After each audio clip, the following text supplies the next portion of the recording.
Hi, I'm Dr. Stacy Obeid. I am from UT Health in San Antonio, Texas. This is Cody and Allie from the Pediatric Special Interest Group. Hi, I'm Clarissa Aguilar from San Antonio, Texas at the Center for Healthcare Services. Hi, I am Colleen Clemency Cordes from the College of Health Solutions at Arizona State University. Hello, I'm Tanya Vishnovsky from Bucks County, Pennsylvania. Hi, I'm Jennifer Hodson from North Carolina. And welcome to CFHA 2020. Hi, Beth Zeidler-Schreider here, joining the 2020 CFHA Virtual Conference from Madison, Wisconsin. I'm so excited to be here at CFHA 2020, what I consider to be the Disneyland of integrated healthcare conferences. And I am so excited to be part of CFHA. You are part of an amazing group of people who truly care about healthcare and who want to see us get to a better place, better health outcomes, better quality of life. Welcome. We're glad to have you. And I'm thrilled to be at CFHA this year, even if it means that I'm not getting a break from the 105-degree heat in October in Phoenix right now. And I am extremely excited to be at CFHA 2020 this year. Welcome to the 2020 CFHA Virtual Conference.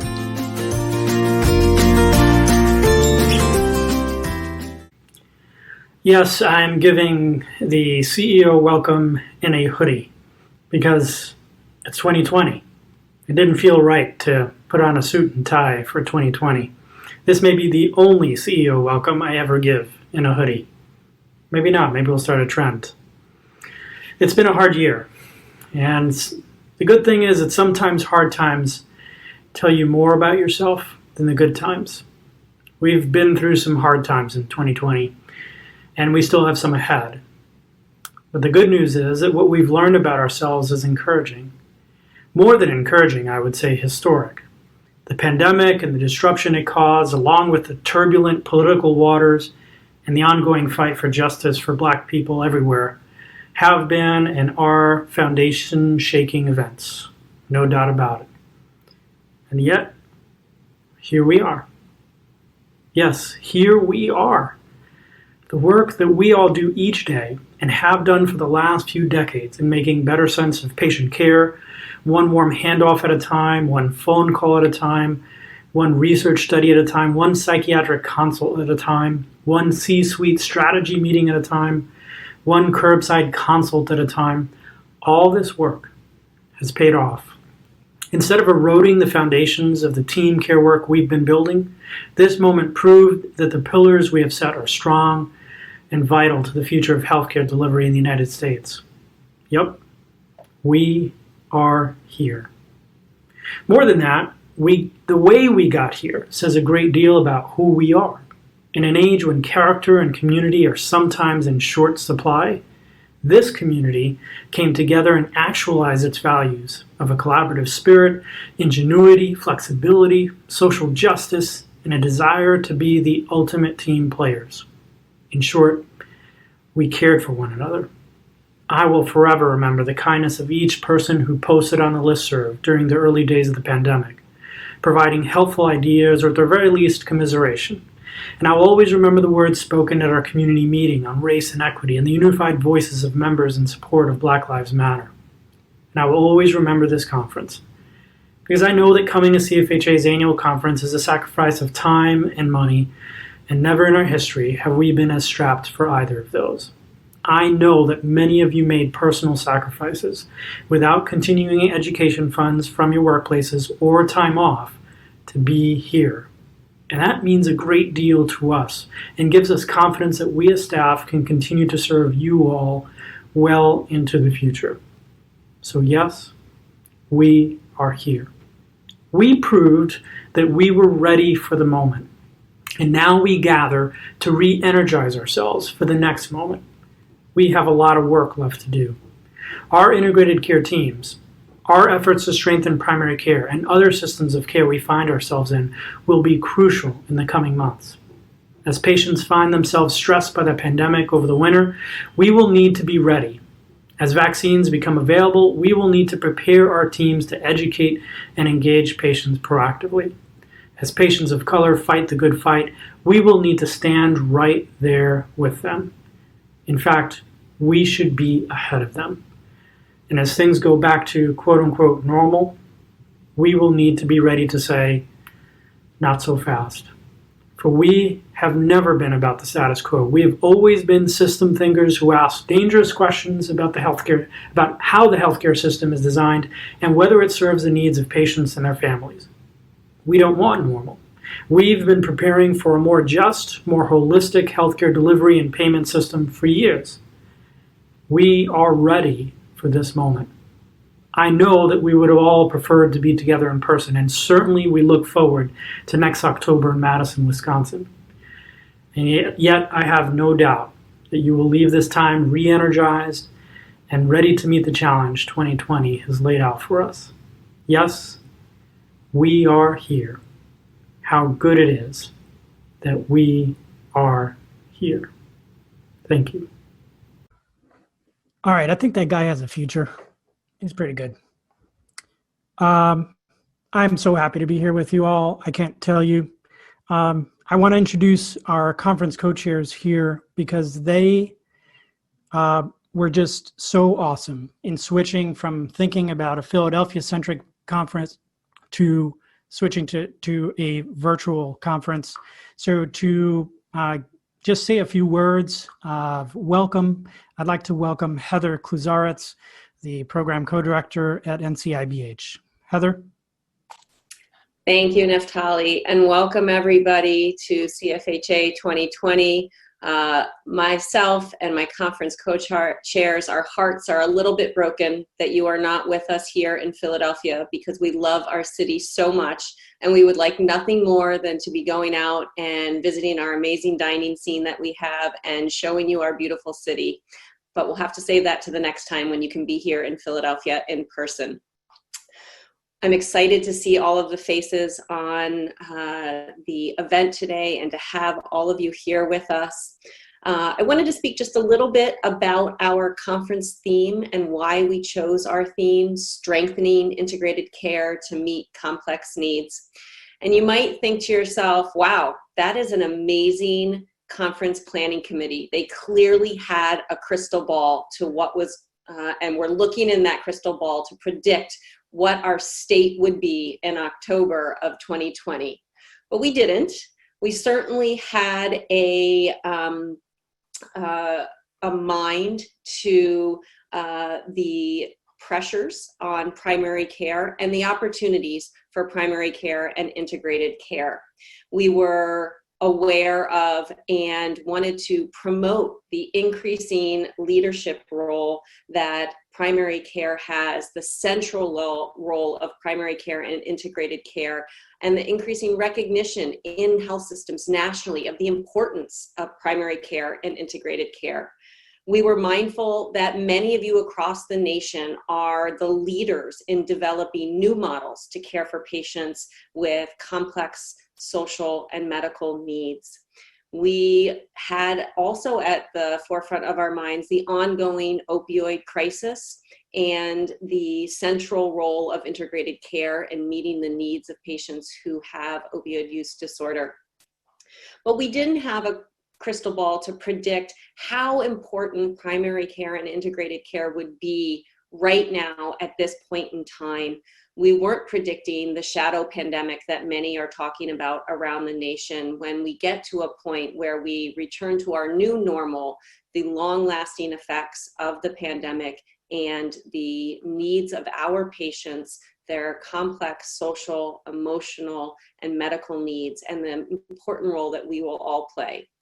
So while I would like to take credit for us having some sort of wizardry and being able to predict where we were when we were picking the conference theme, I cannot.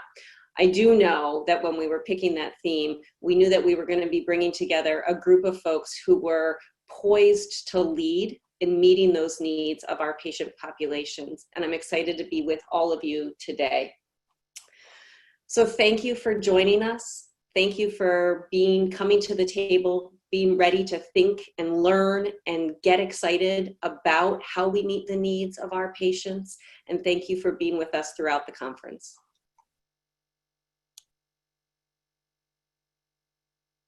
Naftali, I'm sorry, before I turn it over to you, I realize I forgot to give our shout out to our Canadian friends who decided to join us. And we are so excited that Shared Care is here with us and joining us for part of the conference. So welcome to our Canadian friends. Yeah, that deserves some jazz hands there from everybody. We're so happy to have our friends from the North. They had to cancel their conference in April for obvious reasons and said, hey, do you guys want to collaborate? We said, hey, that's in our name.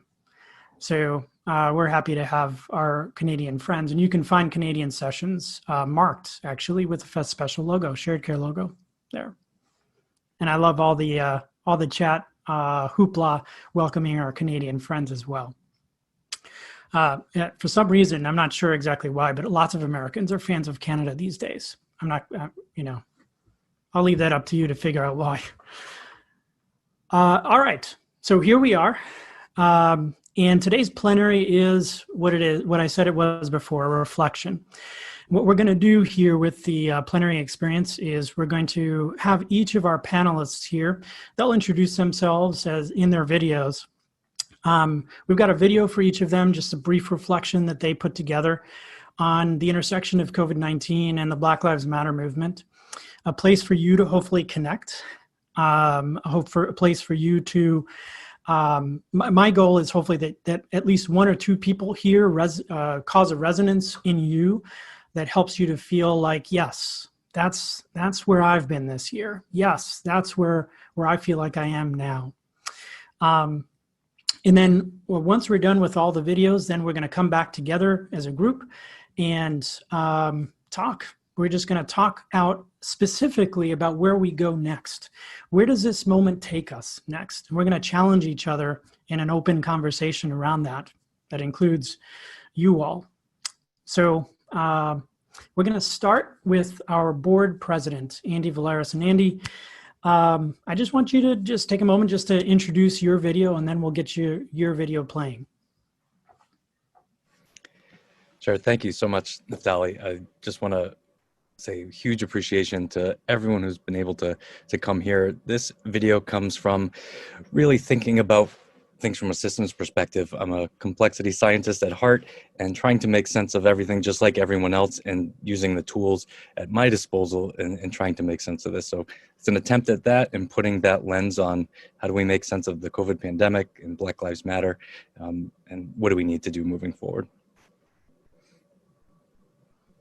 Hello, my name is Andy Valeris, and I'm a family medicine, preventive medicine physician in Concord, New Hampshire. Currently work at New Hampshire Dartmouth Family Medicine Residency and serve as the Associate Program Director for the Dartmouth Hitchcock Leadership Preventive Medicine Residency. Over the last 2 years, I've had the honor and privilege to serve as CFHA Board of Directors President, and today we'll be sharing from those perspectives in regards to the COVID pandemic and health equity. Every system is perfectly designed to achieve exactly the results it gets. This mantra burned into my brain during my preventive medicine residency and thinking about quality improvement and how do we examine a system in order to re-engineer it, in order to think about a different system that produces the results we're looking for. If we examine the results of the COVID pandemic as well as health equity within our nation currently, it shows disproportionate effect on African Americans in regards to the COVID pandemic,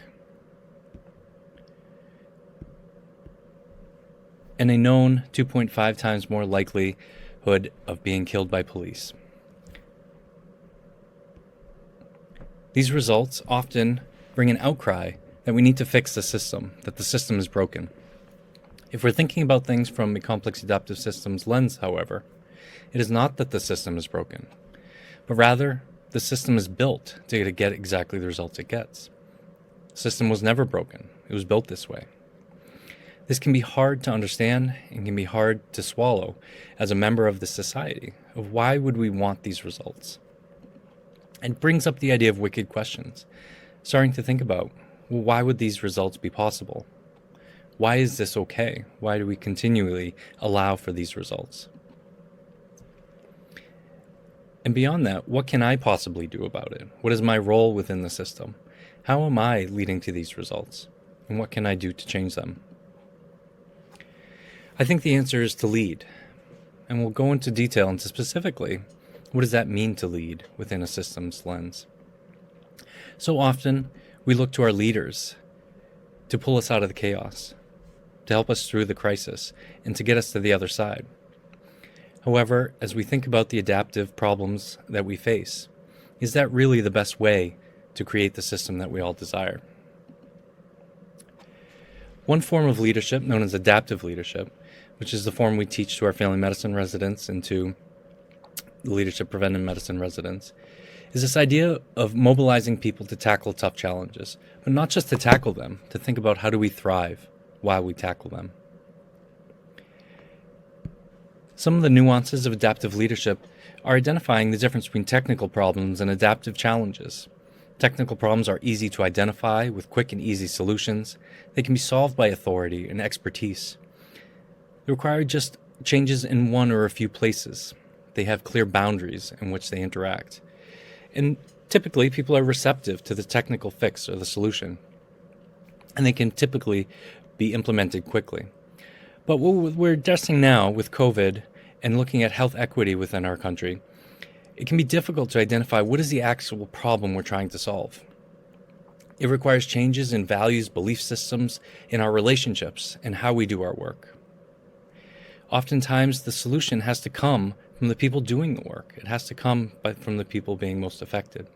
When we think about this with the health equity, the challenge here, however, is that while disproportionately minorities are affected, the problem is with all of us. So how do we address it as a shared community? It requires changes in numerous places and across organizational boundaries, across state boundaries, across continentals.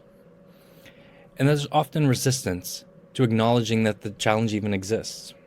Living in New Hampshire, I often see this in trying to even recognize that racism is an issue.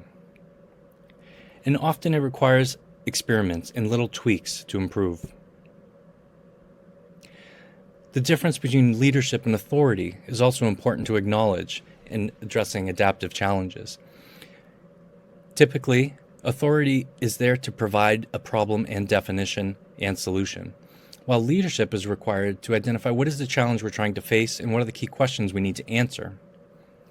Authority often will try and protect us from external threats, where leadership, true leadership, is willing to disclose those external threats so that we can all understand them and move forward together. Authority will also often try to orient people to current roles, hold people in their place in order to restore order and maintain the norms that exist. Leadership during times of extreme change has the role of disorientating what roles we play, exposing the conflict, letting it emerge, talking about it openly, so that we may challenge the norms that might be maintaining our status quo. I saw this firsthand in New Hampshire. As I mentioned, New Hampshire, one of the whitest states in the country, thinking about coming together for a Black Lives Matter movement. I look at the State House here, and I see a vast number of my community members, all in unison, recognizing Black Lives Matter and that this problem exists in New Hampshire and that we need to do something about it. When I think about who brought us together for this, it was not an authority figure. It was not someone with positional power that said, this is something we need to change. It was a group of high school students. It was a group of students who came together and said, this is not okay. We need to do something different. We need to question the norms that exist in our communities, and we need to come together as a community to solve the problem together. This oftentimes can feel like moving a rock uphill, that it's a constant struggle. And while that absolutely is true in trying to address large adaptive problems, it is important to find who are our allies within and who are the people that we can share this struggle with. For me, that place was CFHA. Coming together as a board in July and focusing our entire board meeting on what is CFHA's role in regards to health equity? What is CFHA's role in understanding, are we equitable as an organization? Do we have representation of our membership at all levels? It was a difficult board meeting, but a rewarding one in the sense that we came away understanding we can do better. We can be different in how we structurally exist and how we support each other, how we support our members. And I'm also very pleased to share that this was membership driven. This came from a movement that started back in 2019, early 2020, in trying to diversify CFHA. With allies and with everyone working together, it is possible to think about the rock in a different direction, that we can build momentum to create a different outcome. But for me, this is also more personal. Last year, people may remember at the conference, Alex standing on stage with me during the presidential address, with the intent of showing him, what does 900 strong look like? What does it look like to have a unified body that can move and create change? At the time, the focus of change was closing the gap between mental health and physical health in regards to our healthcare system, and how do we do that in all of our communities. But more and more, I think we're acknowledging that is a small piece of addressing health equity, that we cannot address health equity as an organization without addressing race equity. Thinking about this promise and the promise we made to Alex's family when we adopted him, to give him everything that he needed to succeed and be healthy as an individual, I think of the other promises we make in healthcare. The Hippocratic Oath, we talk about doing no harm. The reality is, do no harm is not in the original Hippocratic Oath. The original Hippocratic Oath talked about keep from harm and injustice. If we go back to this promise, are we as a healthcare institution truly honoring this promise? And getting back to this idea of leading, and how do we all lead? Heifetz, who developed the adaptive leadership model, says we own collective responsibility for the global conditions that we impact and that impact us. What he's speaking to is understanding systems theory. How do we come together and see our roles within the system, both for maintaining its status quo and its ability to change? We will not make these changes based on authority-based leadership, Heifetz says, but rather with each of us taking a leadership role. So I encourage you and I urge you, please lead. Now you see why we all love Andy and why he's been such an outstanding colleague. I've learned so much from Andy in the 2 years he's been board president. Thanks so much. There's a lot of meat there. We're going to get to that in the conversation. While I introduce the next speaker, Dr. Ebony Winford, I'd like you all to take some time to get in the chat and talk and just put some way in which your leadership, Andy's call to leadership, how your leadership shone through during this pandemic time, during this time of social justice, and how you exercise that leadership. I want you all to inspire each other, because I know for a fact that of the 321 people on this call, that you have taken Andy's call and enacted in the last few months. I'd love to hear some examples in the chat around that. Without further ado, Ebony, can you introduce your video and what we can expect? Hello, everybody. I filmed this video the same week that we got the Breonna Taylor verdict. So I was feeling incredibly heavy when I recorded it. And if you've ever heard me speak anywhere, I'm very authentic in the expression of my thoughts and emotions. So I hope that authenticity comes across as you listen to my reflections about what I call a syndemic, right? The intersection of racism, COVID, and mental health, particularly for Black and Brown people. And yeah. Hey everybody, I am Ebony Winford. I am a licensed psychologist and behavioral health consultant, and I work at Cherokee Health Systems. I am also the Director of Research and Health Equity here. I've been reflecting on what to say for this video here. We've been asked to talk about the impact of COVID and racism on us and on integrated care. So I'll reflect on, I think, at least two things that have kind of just been weighing heavy on me and I think warrant discussion. One, today is September 25th. That's the day I'm recording this, and 2 days ago, we got notice that Breonna Taylor, who was an African-American woman, EMT, who lives in Louisville, Kentucky, and who was killed in her home by police officers executing a no-knock warrant on the wrong address. The grand jury indictment came down, and only one officer was charged with something called wanton endangerment.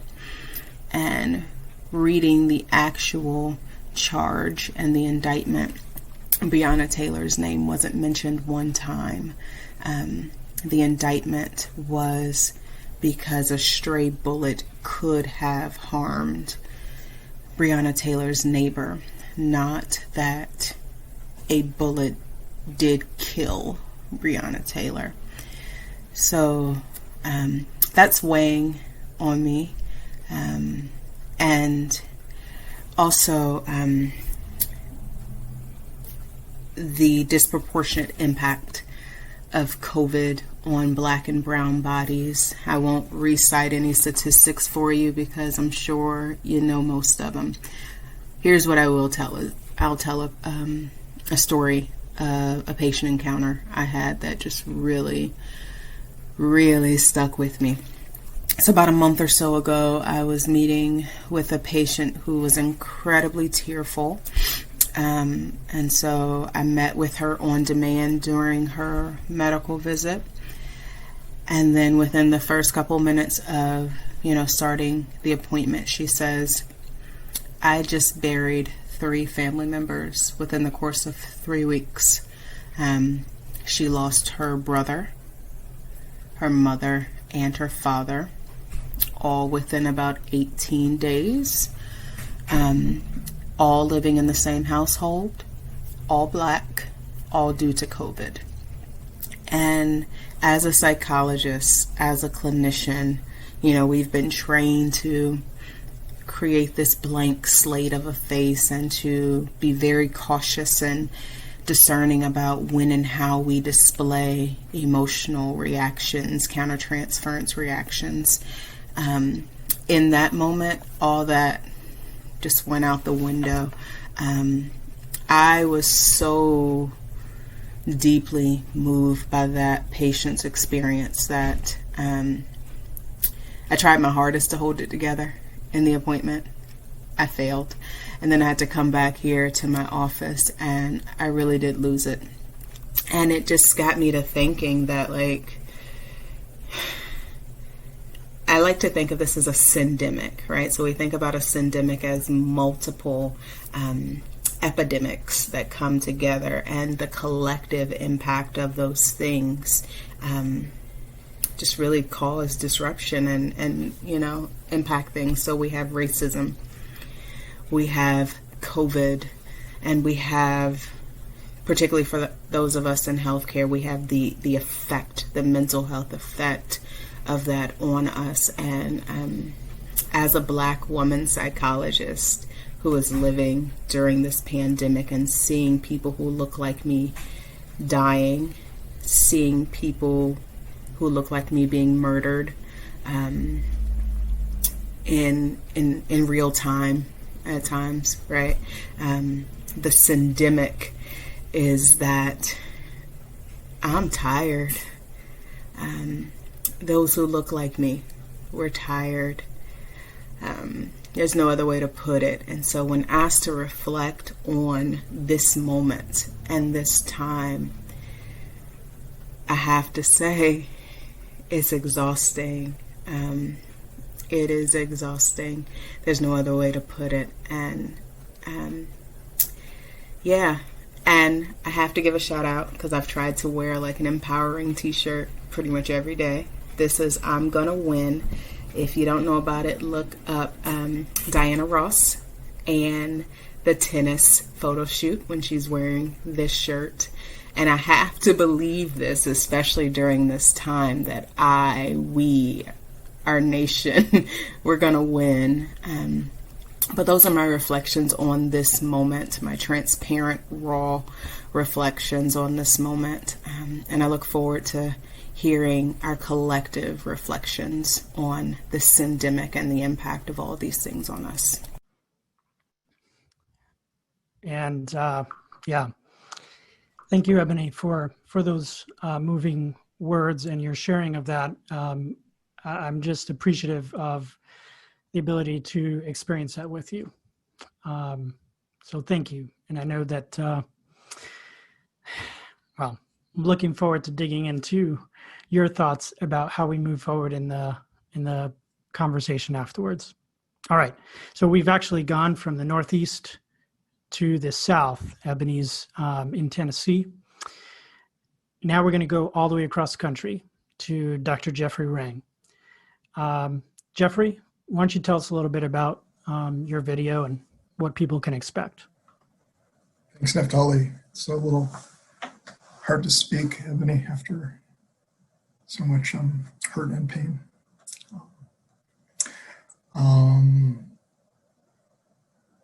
In the book, Just Mercy,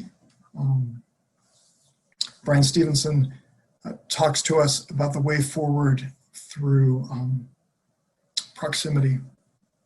And I think, Ebony, your ability to be so proximal with your patient was extraordinary. I think it's what we all strive for. I've been thinking about proximity,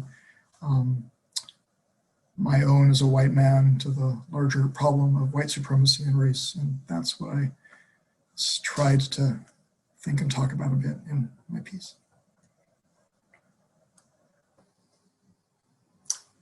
Hello, CFHA family. Jeffrey Rang here in Los Angeles. With my remarks, I'd like to protect and dedicate some space to the memory of Pamela Rush. Ms. Rush was a Black woman who lived a very difficult and challenging life in one of the poorest counties in all of the United States, in Alabama. Ms. Rush was part of the Alabama Poor People's Campaign. She went to Washington, D.C. to testify about predatory lending and all of the other roadblocks to any wealth acquisition for Black folks in the South.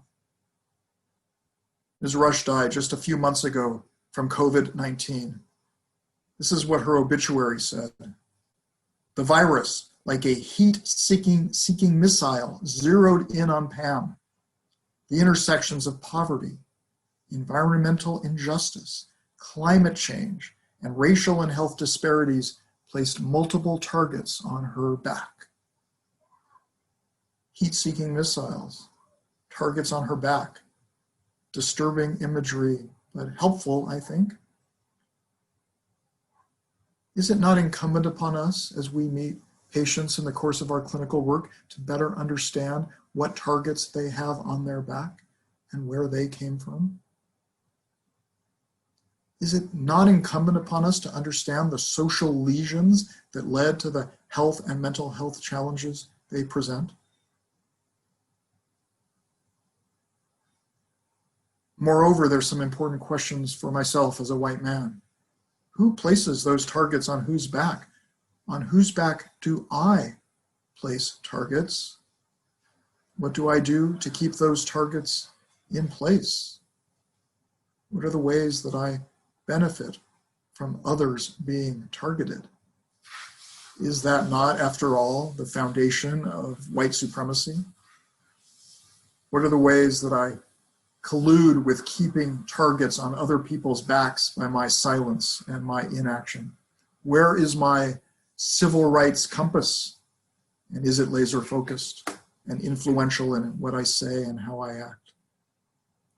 To keep my civil rights compass in focus, I rely on the very precious words of poet Michelle T. Clinton, a Black poet from Los Angeles, who wrote the poem Healing Magic, Healing Madness in the early 1990s. She wrote it in the shadows of the beating of Rodney King at the hands of 4 white police officers. I'd like to share her poem with you now. Healing Magic, Healing Madness by Michelle T. Clinton. Are you ready to be healed? Do you think you're ready to be healed? You know you need it. We all need it. It ain't a soul in this place that couldn't use some healing. But the question is not, do you need it? The question is, have you prepared? Have you got up off the walls? Have you torn down your protection and set fire to denial? Have you burned with the heat that first made you hurt? Are you intimate with your scar tissue? And have you sobered up with the first step? You see, it's your job to dig out the infection, to reacquaint yourself with the pus and activate the powers of the demons you swallowed. I'm talking about a slow, steady opening of the wounds, a careful undoing of the plastic stitches. I'm talking to you. You act like some magic pill, some hypnotherapist with an herbal recipe and a new age rap can snap her fingers and put you back in the womb and restore a Cosby childhood of ignorance and privilege. Shit. This ain't fast food. This ain't no cruise ship to Jamaica. This ain't no easy out to cocaine bliss or an orgasm with no responsibilities. We wish it was as simple as a drug. We wish it was as quick as laser surgery and fax machines. We wish you only had to do it once. But I am here to tell you that this is a lifelong process of work and hurt and comfort. Is it any healers out there? Besides folks who have done the work and are ready to be healed, we need us some healers. We need us some grown-up girls and boys who can come on with it and want to give up some human help. Is it folks here with living hearts? Folks America ain't whipped yet or made selfish and anemic?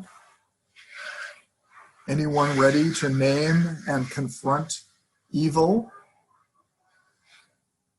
We need us some brothers of courage.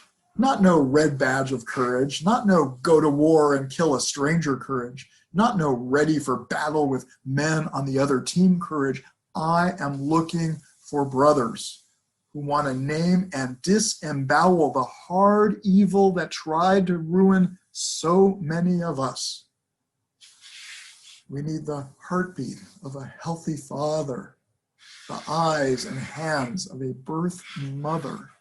But understand, this ain't no easy job. This ain't lightweight activity. This will terrorize your ass with the salt of sweat and the burn of vicious memories. Healers gotta come across with a big heart action. Healers gotta give off some energy. How are we gonna ask folks to speak if ain't nobody's listening? How are we gonna ask folks to open up and be for real inside a hollow void made by the money-loving, dead spirit, anti-fuck of this world? I'm asking you to be the foundation of a changing community. The rock, the keepers of the first honest word, the house frame built on good, dark earth. You generous and beautiful healers, for a time, got to forget about your personal needs. It's a lot about listening.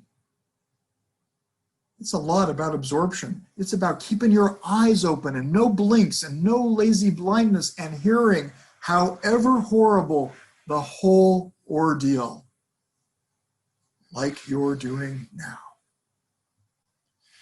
It's about sharing your heartbeat, the music that is ours.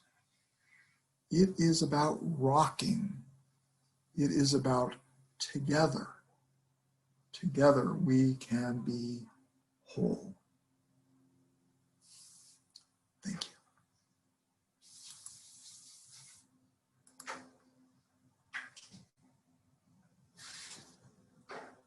Absolutely captivating. Thank you so much, Jeffrey.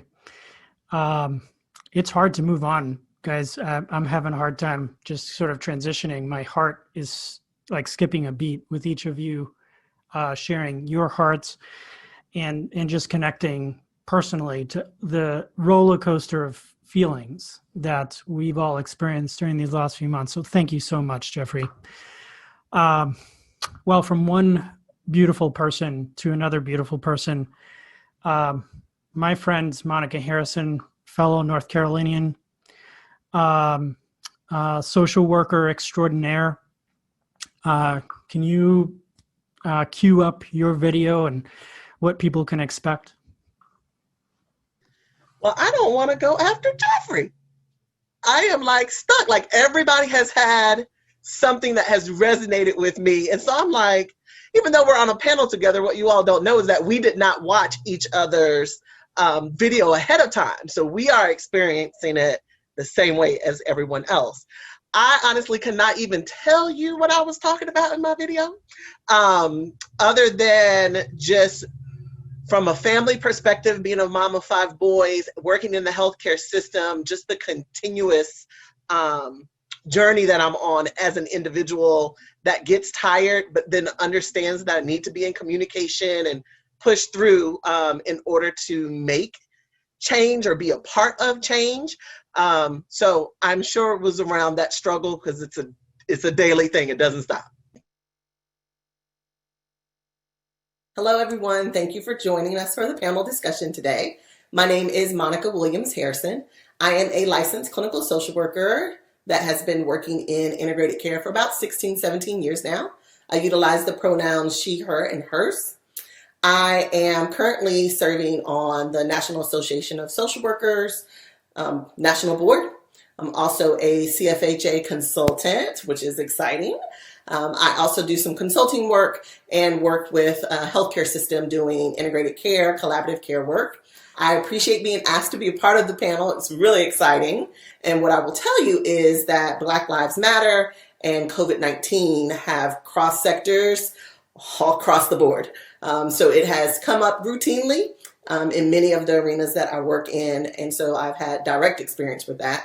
Not to mention that I am a mom of 5 boys. If you haven't seen me, you notice I'm also a woman of color. So it impacts me daily for myself as well as for my family. So I think we've seen how the intersection can happen and how it impacts people of color with COVID-19. And it doesn't surprise us when we look at all the research and the things that have come out around social determinants of health. One of the things we were asked was our response and reflection on everything with COVID-19 and Black Lives Matter. Even though Black Lives Matter is not new, it's been around.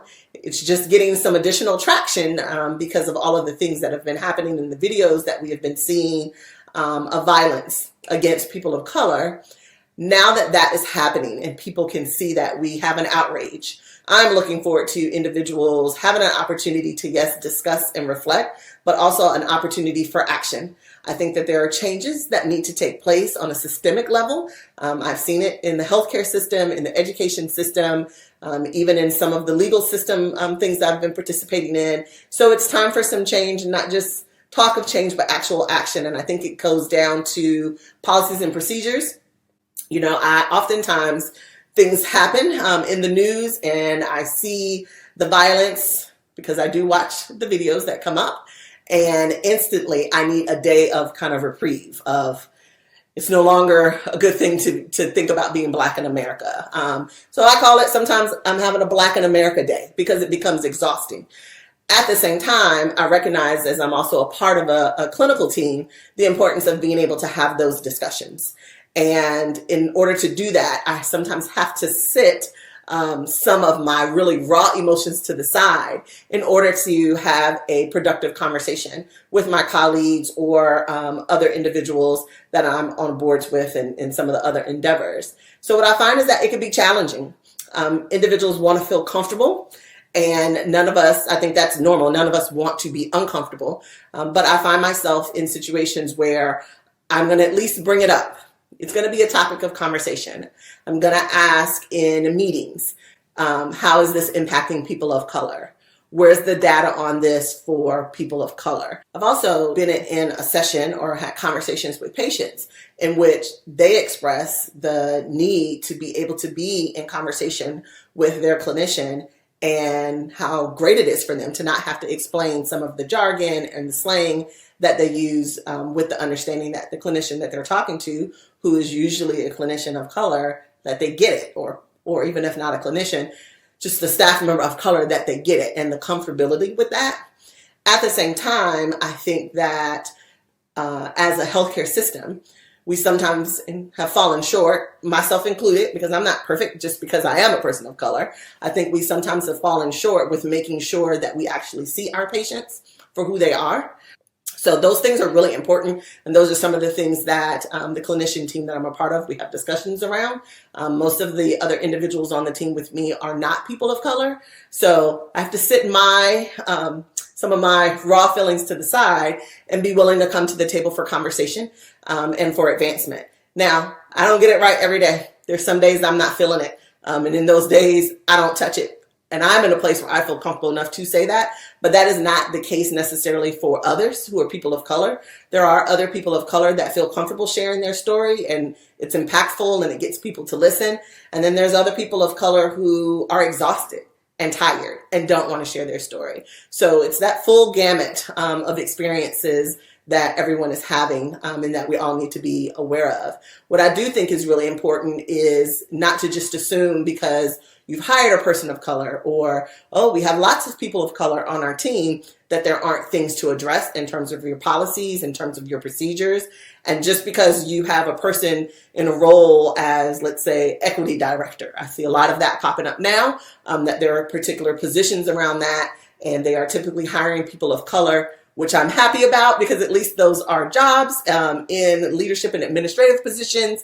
But I would like to say that that doesn't necessarily mean because you've hired a person of color that now you're good to go. There's a lot of work that needs to be done, and just because it's a person of color that was hired doesn't mean that there aren't still policies and procedures that are impacting people of color, from HR practices, from clinical practices, across the board. And sometimes what I find is when we've been talking about COVID-19, I've seen a lot of agencies that have really revved up what they're going to do for the patient population, and we sometimes forget that our staff are oftentimes similarly in the same situations. And so what are we doing to not only make sure our clinical practices align with what we say we're going to do for our patients, but that we also have policies and procedures from an HR standpoint that are aligned with what we need to do for our staff as well. And so making sure across the board we're putting money where our mouth is, we're putting practices where our mouth is, and we're actually trying to change some of the systematic practices that are in place that oppress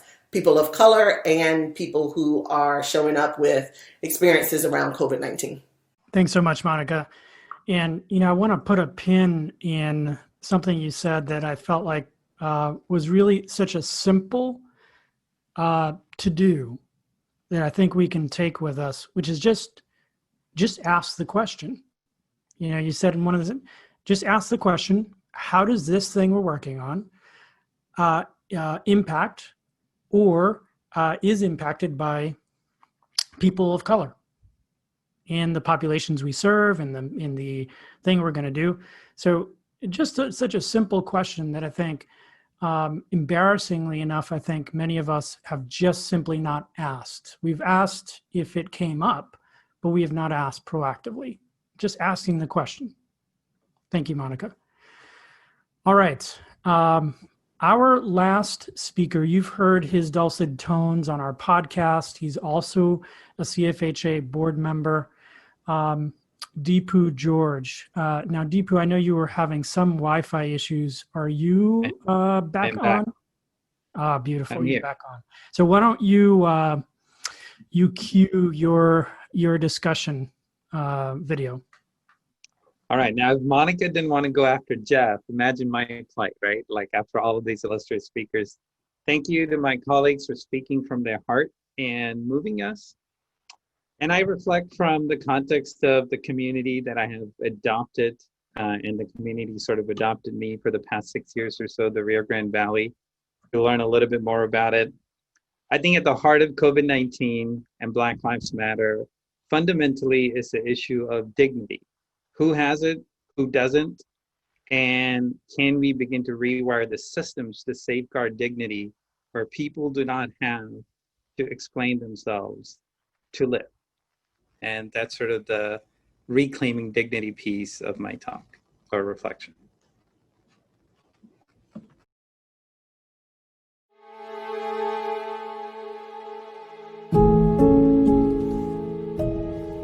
My name is Deepu George, and I want to contextualize my reflections from the perspective of the community that I have learned to love and to live in for the past 6 years. I'm an immigrant from India who is settled in the Rio Grande Valley. The Rgb is a binational community located in Texas along the southernmost tip of the US-Mexico border. I live in Edinburgh, where University of Texas Rio Grande Valley School of Medicine is located, and we are nested in Hidalgo County, one of the epicenters of devastation from COVID-19. While the Rgb is home to the iconic South Padre Island and signs of affluence, some characteristics made our community vulnerable to the nightmare effects of COVID-19. The Rgb is a majority Hispanic community, 92% across 4 counties, 97% in Hidalgo County alone. 1 in 4 do not have access to health insurance, as compared to 1 in 10 in the U.S. 1 in 3 live in poverty. The sense of poverty is extended further in the Rgb colonias. Historically, Mexican farm workers who couldn't find affordable housing were sold illegally subdivided agriculturally unsuitable lands by greedy developers. According to the Texas Housing Authority, an estimated 150,000 live in colonias just in Hidalgo County, more than 10% of our population. This is just an estimate. For these forgotten Americans, being counted accurately and access to health is often underwritten with fear of deportation. Rgb Laborers, another vulnerable group, the ever-present invisible labor force, essential workers who do not have the luxury of working from home. They're often yard workers, housekeepers, food vendors. Many of them are non-citizens who are working for cash under the table. They are the invisible labor class that tie this community together. Their hands outwork most of us. They are uncounted and underpaid, or in the words of Latina rapper Snow the Product, there ain't a paper trail when you live in the shadows. We are America's ghostwriters, the credit's only borrowed. It's only a matter of time before the checks all come. But immigrants, we get the job done. A peculiar strength of our community is the close family and social bonds. At other times, a protective factor made us more vulnerable to the spread of the virus. This emotional sentiment translates to 1 additional person in each home. All of this combined with diabetes, obesity, and countercultural guidelines of social distancing, landfall of COVID-19 was a nightmare. Beginning with Memorial Day, we saw the rise with devastating spikes after July 4th, and soon came the death spikes. Personally, I only caught up with the emotional impact of all of this only a few weeks ago. I lost a dear friend in India who went to college with me. Half of my team lost immediate family members to COVID-19, some within a span of a few days. All of this was happening in the midst of America's ongoing reckoning with its original sin of white supremacy and its systemic historic failures to ensure equity for Black lives.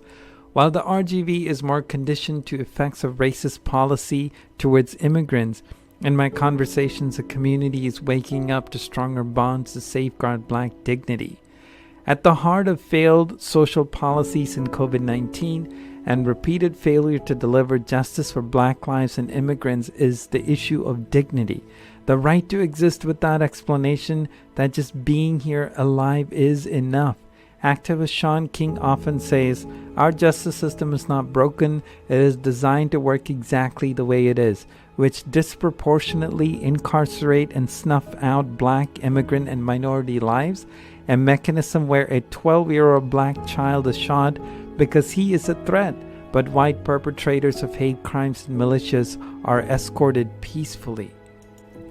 So in my one-shot healthcare policy idea, I want to propose a path to reimagining law enforcement with insights, policies, and practices we know about integrated care. An integrated team member like a behavioral health consultant provides contextual insights and interventions for the patient, and rewires the system with skills for the team to better handle complexity safely and competently. This idea comes from two other insights. While law enforcement responds to issues of crime, order, and delinquency, which are code words in itself with racial bias, we have divorced crime and delinquency from healthcare delivery. They should be addressed from a healthcare lens.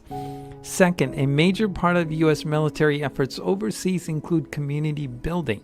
Law enforcement can embolden, serve, and protect by focusing on asset-based community development. Imagine units of law enforcement equipped with the equivalent of a BHC, a caseworker, and these teams attached to a mid-level healthcare provider. A public health expert is a key member of this task force, providing actionable insights to address social determinants of health. Presently, the law enforcement systems have asymmetrical power, and a web of alliances mitigate effects of such power, in this case, attaching law enforcement to integrated care teams. There will be resistance and challenges, just like integrated care. However, the more interwoven we are, the more diverse our responses can be.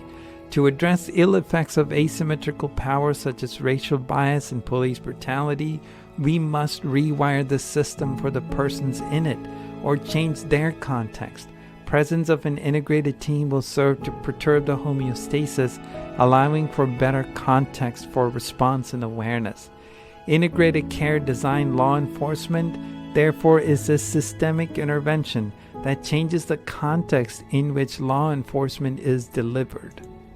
Now, this is not a totally new idea. Colorado, as usual, is ahead of the curve. We need to advance this as a healthcare policy issue. So CFHA, I hope each of you will reflect on your own privileged dignities in different ways and begin to act outside of our boxes to safeguard radical Black dignity and immigrant dignity. And to sum it all up in the words of author and activist Sonia Renee Taylor, we will not go back to normal. Normal never was. Our pre-corona existence was not normal, other than we normalized greed, inequity, exhaustion, depletion, extraction, disconnection, confusion, rage, hoarding, hate, and lack. We should not long to return, my friends. We are being given the opportunity to stitch a new garment, one that fits all of humanity and nature. Thank you. May you be blessed and emboldened to continue your work in safeguarding each other.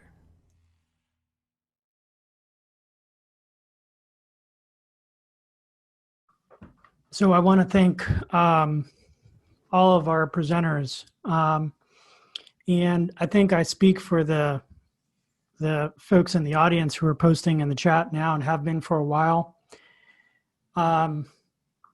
And I just want to express just how deeply you all have touched me today. And I've seen these videos already. But this has been a hard time. I mean, that's just the bottom line of it. This time has kicked our asses.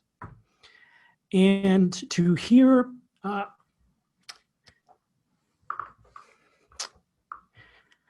to hear you speak and share what we all feel is so deeply healing. Because so much of the time, what we see in the headlines and what we see day in and day out just doesn't feel real. It doesn't feel like it's what we're seeing and experiencing. It doesn't feel what's really going to bring us to a place of wholeness and healing. And what you all have shared by being vulnerable and sharing your not just your hearts, but your eyes to see what is actually happening in the world today and how we can be a part of making a change is just moving. So thank you very much for sharing all that. Now I will pull it together here. So dang it, Neftali, now you got everybody looking up so they don't cry. Everybody's trying to look up now so they don't cry. Yeah, yeah. We'll move on here.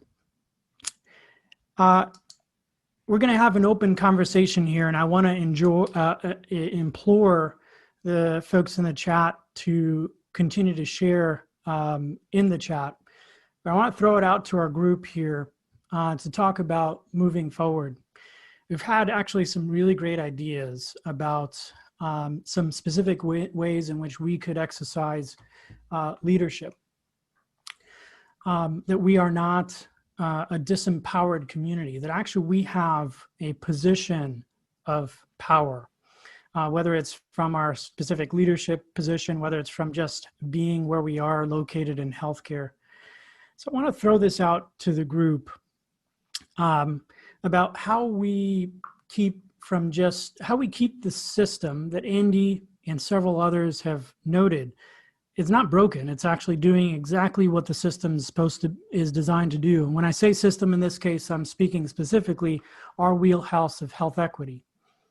How we begin to address the inequities in our communities, whether it's inequities related to perinatal health, whether it's inequities related to the care of certain conditions. How we keep from just shifting back to the status quo of the system, but actually use the disruption to implement some of the things that you all have talked about, whether it's like Deepu said, reaching out into the community and saying, hey, maybe there's a health law enforcement partnership that we need here, or whether it's like Monica pointed out, hey, if we're doing some QI work, why don't we proactively look and in fact track some of the metrics around our people of color and how they're doing, and think critically about the care we're providing there. How do we keep the system from just sort of getting back to what it was? How do we use the disruption proactively? Ebony, I'm going to turn to you first for your thoughts, in particularly because I know you're in a system where you do QI work, where you're actually tasked with asking these sorts of questions. So how do we do this? I will solve everything with this response. I don't want to pretend that we've been doing this work the whole time, right? Not officially. It just officially transitioned into the agenda at my organization. But what we are trying to do is more than threefold. It's like 800 million fold. But we are transitioning to getting a staff and a patient survey that doesn't say, hey, how did you feel about your wait time today? But has there ever been a time when you receive care here where you felt like someone misjudged you because of the way you look, whether it's your color, your voice, your language, your ethnicity, your gender identity, your sexual orientation? Asking questions like that of as many patients as we can, asking the exact same questions of staff. Have you experienced any of those things in the workplace, right? Because when you think about it from a public health perspective, from a community health perspective, how dare we solve the problem before we understand it? And I don't care what organization or what institution or system we have to hear from people with the lived experience before we go saying, I got your problem solution right here. It just doesn't work that way. So that's step one. Part two is that we formed a health equity committee that is looking specifically at disparities. So when we think about health disparities, we think about the differences that we can see in the health outcomes, and the inequities are those root causes. So again, looking at the disparities and the differences and working with the lived experience narrative data to figure out what is the root cause. And from that, what do we change? And then lastly, I have a mini task force of colleagues. We are literally reviewing every single policy and procedure here using a health equity tool that we have created by looking at like 5 or 6 different tools and pulling the items that are most meaningful for us. Because somebody at some point, because you all are so profound, said that we have to look through health through a lens of equity. As a healthcare provider, our policies, our procedures need to be created through a lens of equity such that we provide care from an equitable standpoint, recognizing intersectional identities and all those different markers. It's not proprietary. It's literally like copy and paste a couple of different tools that we saw. I've shared them with our team, like Neftali and Monica and them. And if Neftali, if you want to just like post the things I shared already, totally okay with me. But that's where we're starting. Will this get done this year? Mm-mm. Will it get done next year? No. Do we start? Absolutely. Yeah, and I think that was Jeff's call, right? I think that's the beauty of what I heard you talk about, Jeffrey, that you implored us to think of this as a lifelong journey, right? And that's been one of my concerns from the very beginning. I didn't want this to just be a moment. This needed to be something that the change here is foundational. It cuts across everything we do in our country. So it's not just healthcare, obviously.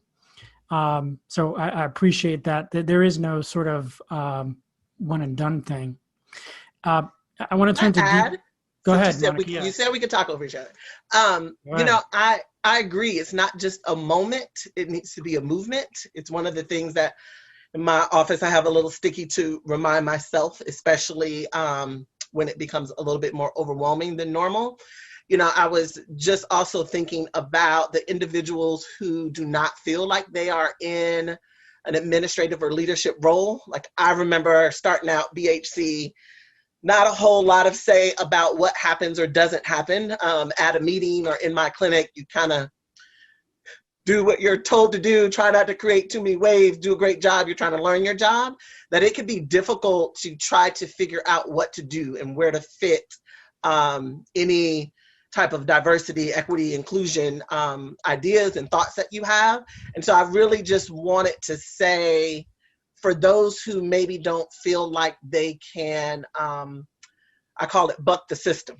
That's what I call it, where you're just not going along status quo. But for those who feel like they can't buck the system or they don't feel like they have a big enough voice, I first say that you can, but if nothing else, think about your own practices as an individual.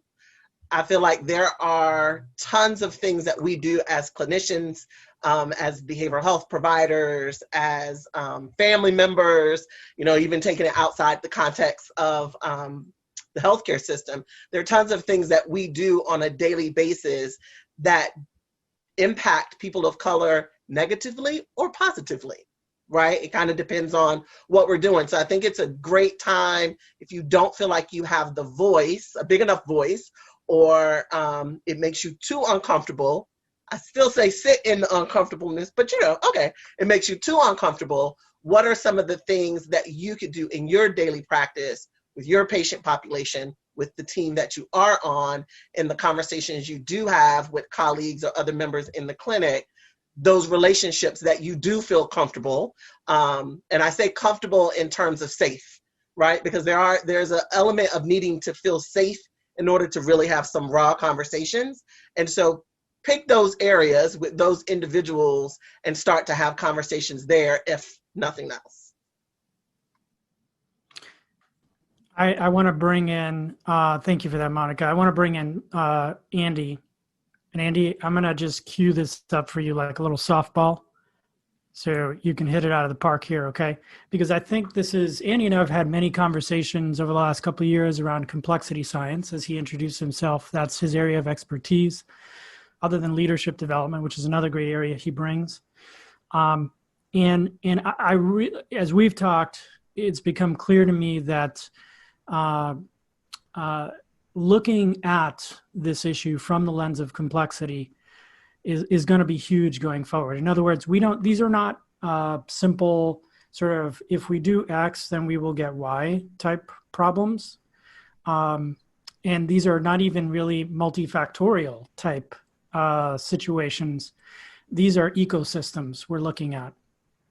So Andy, from the lens of complexity science, how can we make sense of the problems plural, because there's various of them within health, within the law, within our communities, within economics, et cetera. How do we make sense of that as individuals? How do we take a complexity science lens to this and say, hey, here's the way to think through this kind of problem that doesn't seem to have easy answers to it. Thanks, Natalia. I completely agree. That is where I feel like the science can help us, that the science around complexity science is really understanding relationships. It's understanding what are the rules of the system that create the results that it's getting. And I think that's the conversation that we're starting to have. What are the structural rules within our society that are leading to the results that we're seeing in regards to institutional racism, in regards to how the COVID pandemic played out with the disproportionate effects? The answer in complexity science is asking wicked questions. It's this idea of, without understanding the question that should be asked, we're never going to get to the right place where we can then recreate a system. The goal is for the system to emerge differently and understand what is everything that's holding it in place. So I think, to me, it's really, are we asking the right questions yet? I love Ebony's idea of this syndemic. And I hear syndemic in two different ways. I hear it as this coming together of these pandemics, but I also hear the word sin too. So hearing that at the same time. But even this idea of syndemic, it assumes that there's something correlated and connected, which I absolutely agree with. I think the wicked question I would put out for the group and for people to consider is there something even underlying that doesn't necessarily correlate together, but actually yields both to come forward? Is there something in the U.S. ethos? Is there something in the constructs of how we were founded and how we were built that is leading not to the correlation between the two, but a direct result of the two? So for me, I think the thing that I come to is it's this idea of liberty. And this is coming from the live free and die state. So I come around to say, is that the wicked question we need to really look at and to understand? Is this ethos of the Americana, this wild, wild west approach, is it potentially leading to the results we're getting? Are we willing to have that level of hard conversation to examine the water that we're living in? Examine if a fish can't see water, how do we get to that understanding as a group, as a society, to even be comfortable, to even question our founding ideals? And I think that's where my head starts to spin.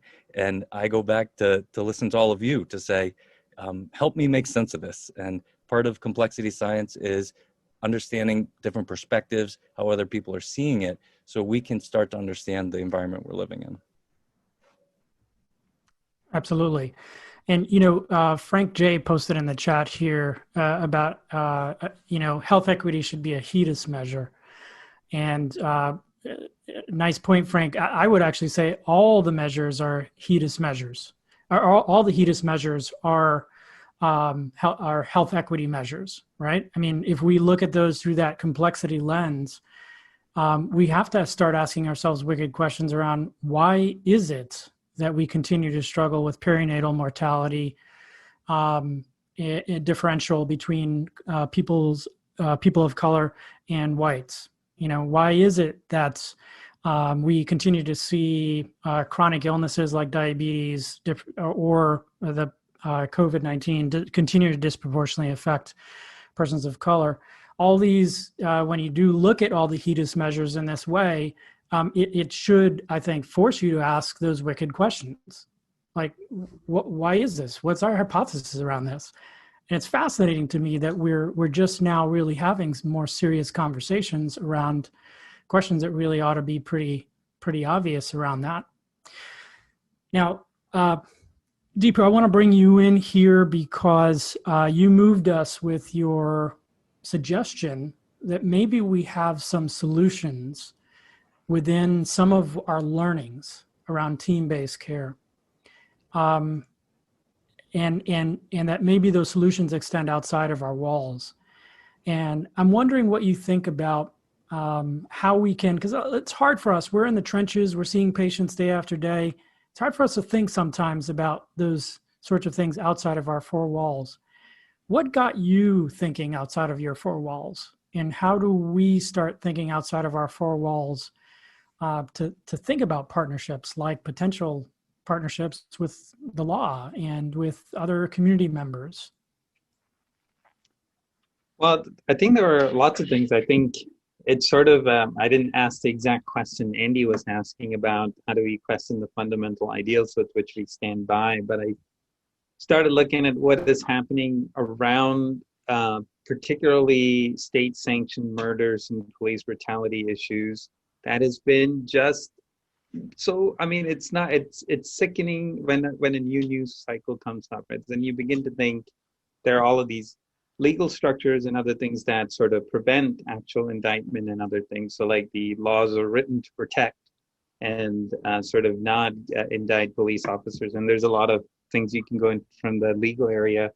But then I also started begin to think, how do we respond to a lot of issues? So then I saw a lot of the things where violence is used against minorities and Black lives. It often has something to do with a misunderstanding, some health-related issue and all of that.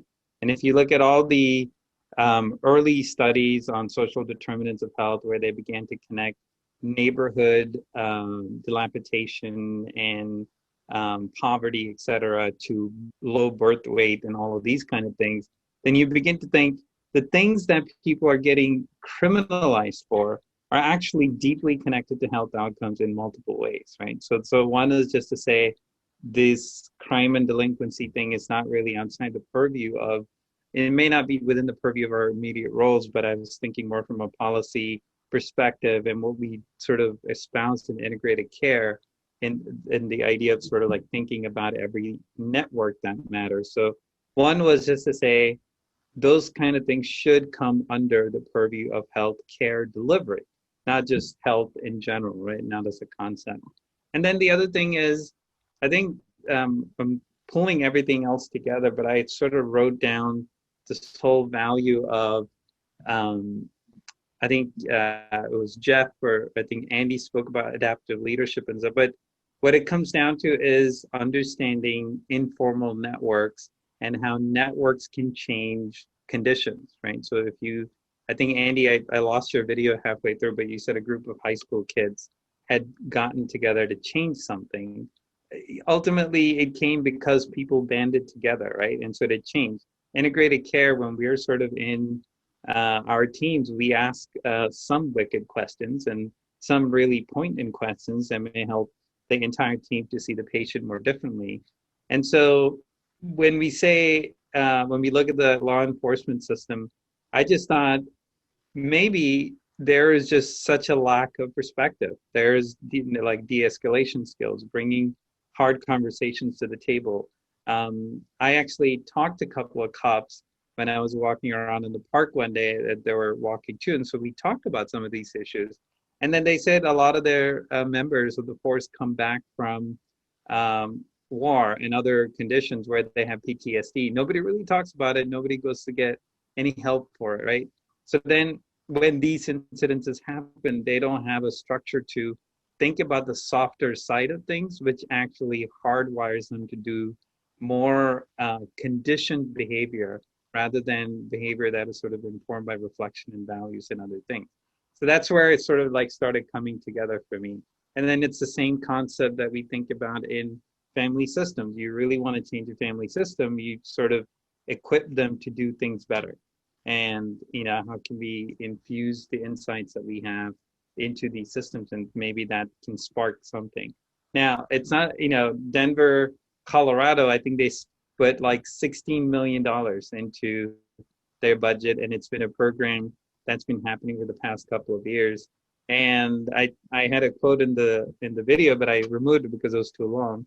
But like their police chief, he basically said the behavioral health clinicians are worth their weight in gold because they have made such a difference to the way they go about neighborhood watching, the way they interact with people that they have to encounter. So that's where a lot of that came from. And then, you know, in the Rio Grande Valley, there's the issue of immigration, border patrol, and all of that stuff that happens here constantly. But that also made me think about people who may not have advocacy rights in the heat of the moment, can't really advocate for themselves. So if there was a part of the law enforcement team that can balance that for people, we're safeguarding dignity by putting those kind of structures within that system.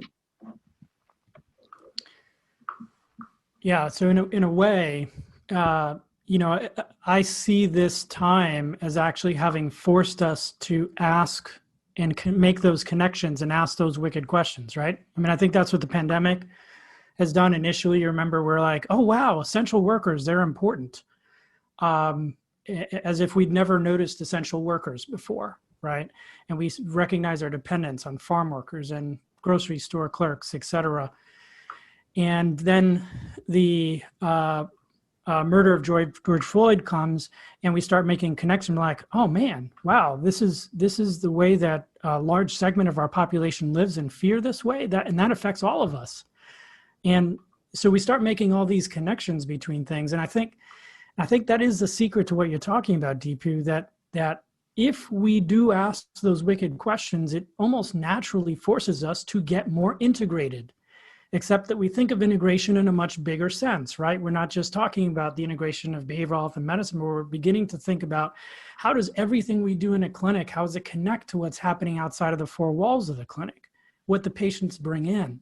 It's what I often tell trainees, where I say, if your intervention is focused on just what you're going to do relationally with them in the 20 minutes in the room there, your intervention is not very potent because they live most of their lives outside of that room. So you've got to be thinking about what's happening outside of their room if you're going to design a potent intervention, right? So for that reason, I'm glad for this time. And I know we're at the end here, but I'm glad because it's caused us to ask these hard, wicked questions that Andy's talking about and that you all have so eloquently posed to us. This has been an incredibly painful, difficult time on so many levels for all of us. But I think we can be grateful for it as well, because I'd rather see the truth about where we live and how we live and what space we abide, so specifically in the healthcare system, if not in society at large. I'd rather see the truth than be blind. So my hope is that today you've heard stories that have touched and moved you.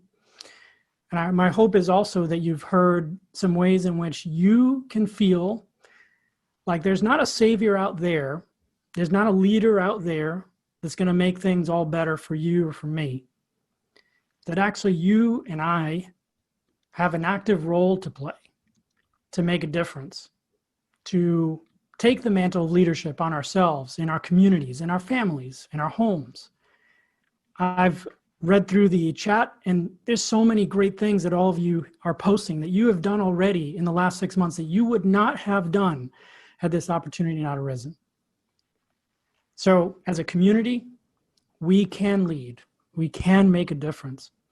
And I hope this time, both today and this conference, is a healing moment or beginning of a healing moment for us as a community, and a place for us to begin to potentially pivot into a future that feels a little bit brighter, a little bit lighter, even if, as Jeff reminded us, even if it is still painful along the way.